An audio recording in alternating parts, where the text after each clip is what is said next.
What is a stand that you took with a relative that you will never apologize for? I've always been the family fixer. When my mom would blow through rent money on her gambling addiction, I'd cover it. When she'd lie to family about why she couldn't pay them back, I'd make excuses for her. When she'd show up drunk to my little brother Tyler's graduation, I'd quietly drive her home and tell everyone she was sick. For 15 years, I cleaned up every mess she made, telling myself she was still. Our mom and family comes first. Tyler always said I was too soft on her, but I figured someone had to keep the peace. Then, my brother got engaged to his girlfriend, Emma. They'd been together 3 years and were perfect for each other. They picked a small venue, nothing fancy, but it was going to cost them every penny they had saved up. Tyler worked double shifts at the warehouse for months to afford it. 2 weeks before the wedding, Mom promised she'd pay for the flowers, $500. She made this whole speech about how proud she was of Tyler, how she wanted to contribute something meaningful. She even cried talking about it. The florist called Tyler the day before the wedding. Mom's card got declined twice. Tyler was panicking. The flowers were already made, and without them, the ceremony would look empty. I drove straight to the florist and paid the $500 myself. Then I went to find out what happened to Mom's money. She'd spent it on some guy she met in an online poker room, some dude named Frank, who claimed he was stuck in another state and needed gas money to come visit her. She wired him the entire amount. When I showed up at her apartment, she was sitting there crying because Frank had blocked her number. I didn't yell. I just asked, "Do you know what you just did?" She got defensive immediately. Frank needed help. He's going through a rough time. You kids don't understand love. You stole Tyler's wedding flowers to send money to a stranger. I didn't steal anything. I was going to pay it back. That's when something in me just broke. I looked at this woman who had been making excuses my entire life, who always found a way to play victim, and I realized I was done. "You're not coming to the wedding." Her face went white. "What? You can't do that. It's my son's wedding." "No, you made your choice. Tyler's been working nights for months to pay for this day, and you threw away his flowers for some guy you've never met. You don't get to be there." She started crying, saying I was being cruel, that she was sorry, that she'd find a way to pay me back. But I just walked out. Tyler called me that night, begging me to change my mind. "Come on, man. It's one day. Just let her come. I don't want drama on my wedding day. There won't be drama if she's not there. She's our mom. She's a gambling addict who just stole your wedding flowers. When are you going to stop pretending otherwise?" He went quiet for a long time. Then he said, Just think about it, okay?" But I'd already made up my mind. Wedding day came, and she showed up anyway.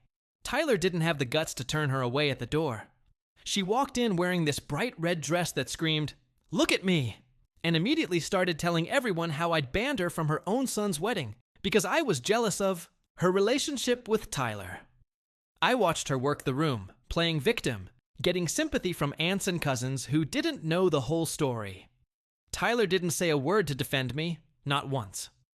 During the reception, she gave a speech about how proud she was and how she'd done everything she could to make the day special. People were crying, thinking she was this amazing mother. I sat there knowing she was getting credit for flowers I paid for while she lied to everyone's face.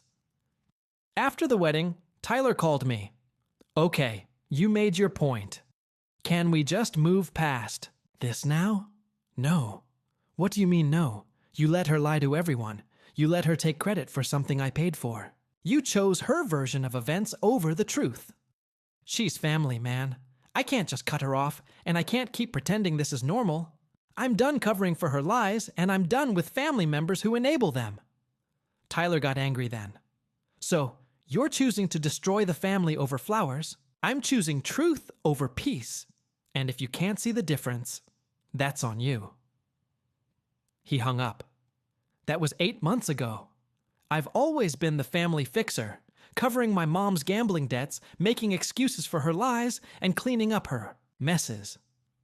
When she showed up drunk at my little brother Tyler's graduation, I quietly drove her home, telling everyone she was sick. For 15 years, I kept the peace, telling myself family comes first, even if it cost me. Tyler always said I was too soft, but when he got engaged to Emma after 3 years together, I believed in keeping things calm. Tyler worked double shifts at the warehouse to afford their small wedding. Mom promised to pay for the flowers. $500. A meaningful gesture she said she wanted to make for Tyler. She even cried about it. The florist called the day before the wedding. Mom's card was declined, twice. Tyler panicked. Without flowers, the ceremony would look empty. I paid the $500 myself and tracked down what happened to Mom's money. She'd wired it to some man she met online playing poker, Frank, who said he was stuck in another state and needed gas money. At her apartment, Mom sat crying. Frank had blocked her. I didn't yell, just asked, "Do you know what you just did?" Immediately defensive, she said Frank needed help and that we didn't understand love.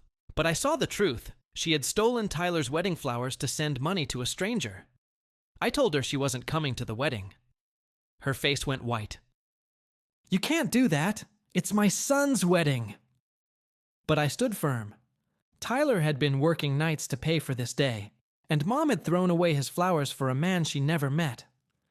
She didn't get to be there. She cried and promised to pay. Me back, but I walked out. That night, Tyler called, begging me to let Mom in.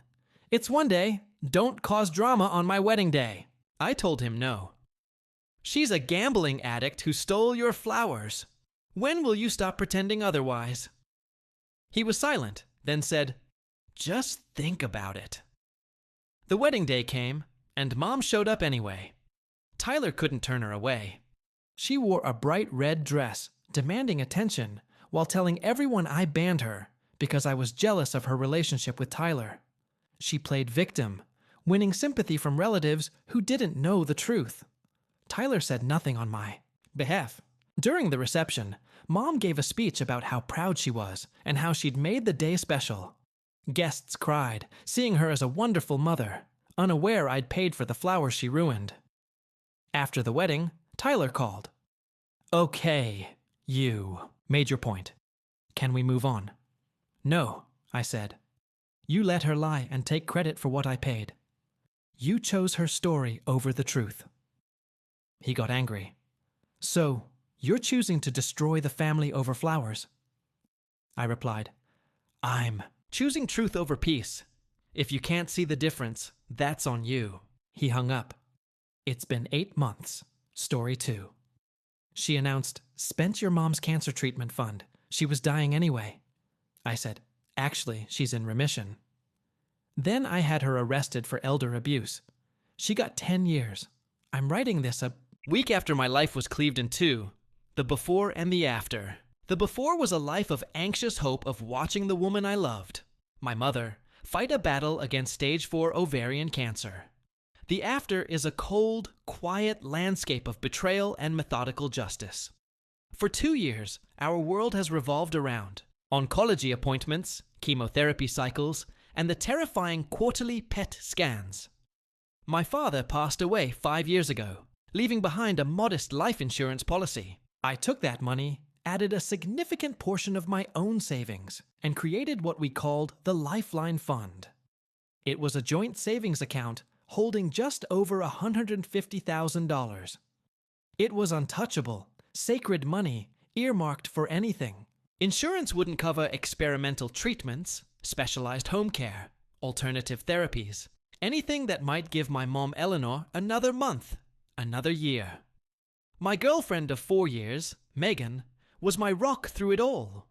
She lived with me, helped manage the bills, and held my hand in sterile waiting rooms. I trusted her completely. So completely, in fact, that I gave her a debit card